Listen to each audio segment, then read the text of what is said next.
Laws before Sinai. The existence of laws in the book of Genesis and Exodus is evident, though there is no formal record of their delivery. Compare Exodus 18:16. Doubtless, some were made known to mankind as such by God by the law of the Sabbath, Genesis 2:3. 2. The days noted in connection with the flood are all Sabbaths except one, Genesis 8:5, Tuesday. See note on Genesis 8:10, 12, and 14. 3. The law of the place to worship, Genesis 4:3, 4, and 16. 4. The law of offerings, Genesis 4:4, etc. But side by side with these special divine communications and Babylonian laws were codified in the age of Abraham. In AD 1901, the Code of Amraphel, Hammurabi, Genesis 14:1, was discovered in Susa by M.J. De Morgan. The latest date for this code is 2139 BC. 800 years before Moses, these laws governed the peoples from the Persian Gulf to the Caspian Sea and from Persia to the Mediterranean and were enforced throughout Canaan. This discovery overthrew the two main pillars of the higher critics, one of which was that such writing was unknown before Moses, the other that a legal code was impossible before the Jewish kings. Hence, we have now before us both codes and are in a position to answer Jehovah's question in Deuteronomy 4:8. What nation is there so great that hath statutes and judgments so righteous as all this law which I have set before you this day? Hammurabi calls his laws the judgments of righteousness, but some of them, at least, are both unrighteous and unequal, as the following brief contrast shows at a glance. Um, Offense, stealing. Punishment by Jehovah's law, restoring double. Punishment by Hammurabi's law is death. For burglary, restoring double. Jehovah's law, death in Hammurabi's. Harboring a fugitive slave, no offense in Jehovah's law, death in Hammurabi's law. Injuring a slave, freedom given to a slave in Jehovah's law, master compensated in Hammurabi's law.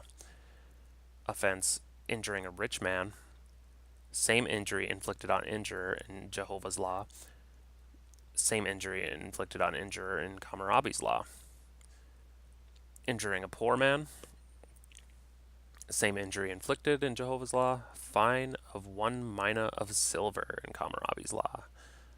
Injury followed by death to a rich man's daughter, each case judged on its own merits in Jehovah's law, death of injurer's daughter in Hammurabi's law. Injury followed by death to a poor man's daughter, each case judged on its own merits in Jehovah's law, fine of 5 shekels of silver in Hammurabi's law.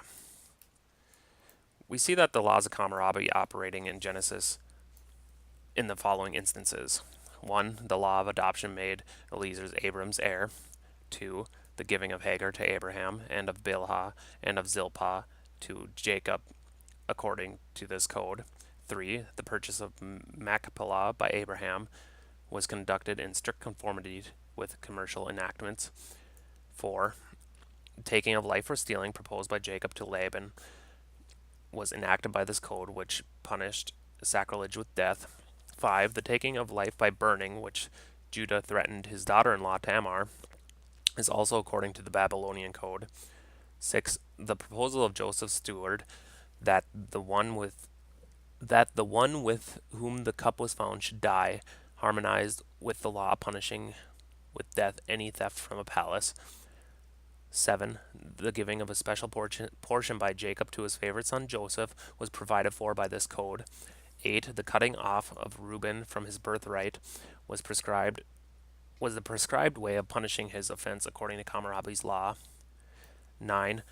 The ability of Abram to sell Hagar. The following is a list of 34 laws seen in force in Genesis given by Jehovah and subsequently confirmed by the Mosaic Code.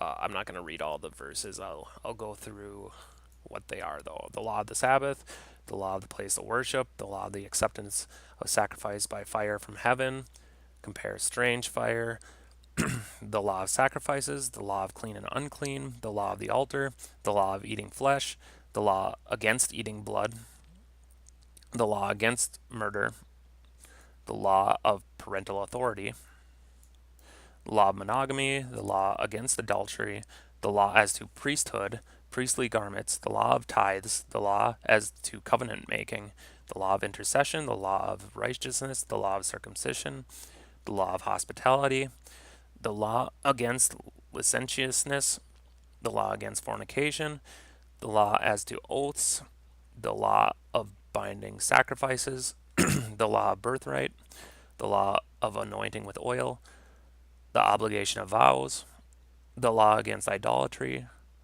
implied in the word dominion, the law of uncleanness, the law against marriage between circumcised and uncircumcised, the law of ceremonial cleansing for worship, the law of drink offerings, the law of marrying the brother's widow, the law of preaching, and the law of dowry.